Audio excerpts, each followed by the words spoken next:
राजा सपर्श की जो बड़ी लड़की वो तारा है, ठीक है जी। अब ये दूसरी लड़की पैदा हुई है उनके यहाँ, छिपकली, एक लड़की के रूप में, ठीक है जी। राजा सपर्श के घर में एक लड़की के रूप में जन्म लिया। अब राजा ने ज्योतिषों को बुलाया, उसकी कुंडली बनवाई।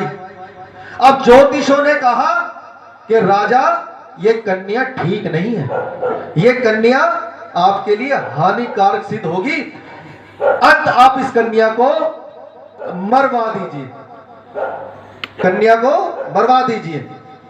राजा ने कहा एक लड़की को मारना बहुत बड़ा पाप होता है, मैं पाप का भागी नहीं बन सकता, कोई और विचार हो तो बताइए।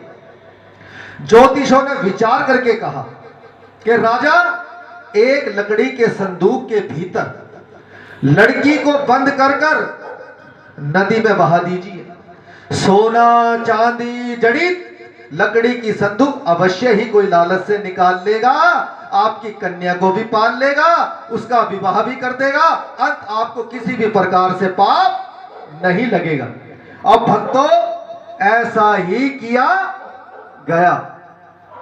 सुबह सुबह का वक्त है, एक ब्राह्मण को दिखाई दिया, उसने बड़ी कोशिश की कि वो नदी से संदूक को बाहर निकाल ले, पर वो निकाल नहीं पाते, थक कर नदी से बाहर आ जाते हैं।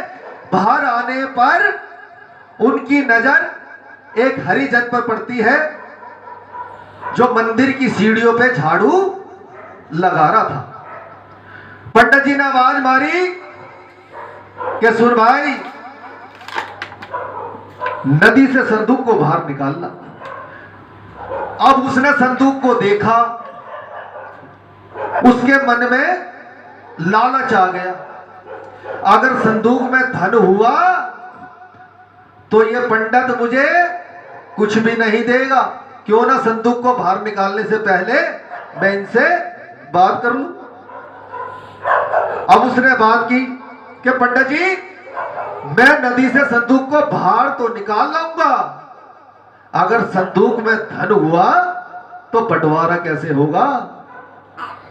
अब उसकी बात सुनकर पंडित जी ने कहा देख भाई, जो संदूक का ऊपर वाला आधा हिस्सा है, संदूक का ऊपर वाला आधा हिस्सा है वो तेरा और नीचे वाला मेरा, फैसला हो गया। अब वो नदी से संदूक को बाहर निकाल लाया। अब जैसे ही उसने संदूक का मुंह खोला, एक बहुत सुंदर कन्या अपने हाथ का अंगूठा चूस रही है। अब उस कन्या को जैसे ही वो अपनी छाती से लगाता है वो रो पड़ता है।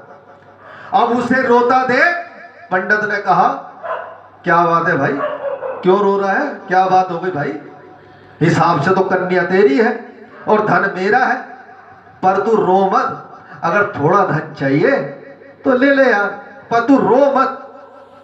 पंडित जी की बात सुनकर उसने कहा कि महाराज जो आज आपने मुझे दे दिया है मैं आपको बता नहीं सकता, जो आज आपने दे दिया है मैं आपको बता नहीं सकता, आपने मुझे बहुत कुछ दे दिया पर मैं बता नहीं सकता। तो पंडित जी ने कहा रो क्यों रहा है, कह रहा महाराज मैं आपको बता नहीं सकता, आपने मुझे बहुत कुछ दे दिया है मैं आपको बता नहीं सकता। भक्तों वो बे औलाद था, उसके पास औलाद का सुख नहीं था, महारानी की कृपा से उसे औलाद मिल गई। बोल साचे। उस कन्या को वो अपने घर ले गया और अपनी धर्म पत्नी की गोद में कन्या रख दी।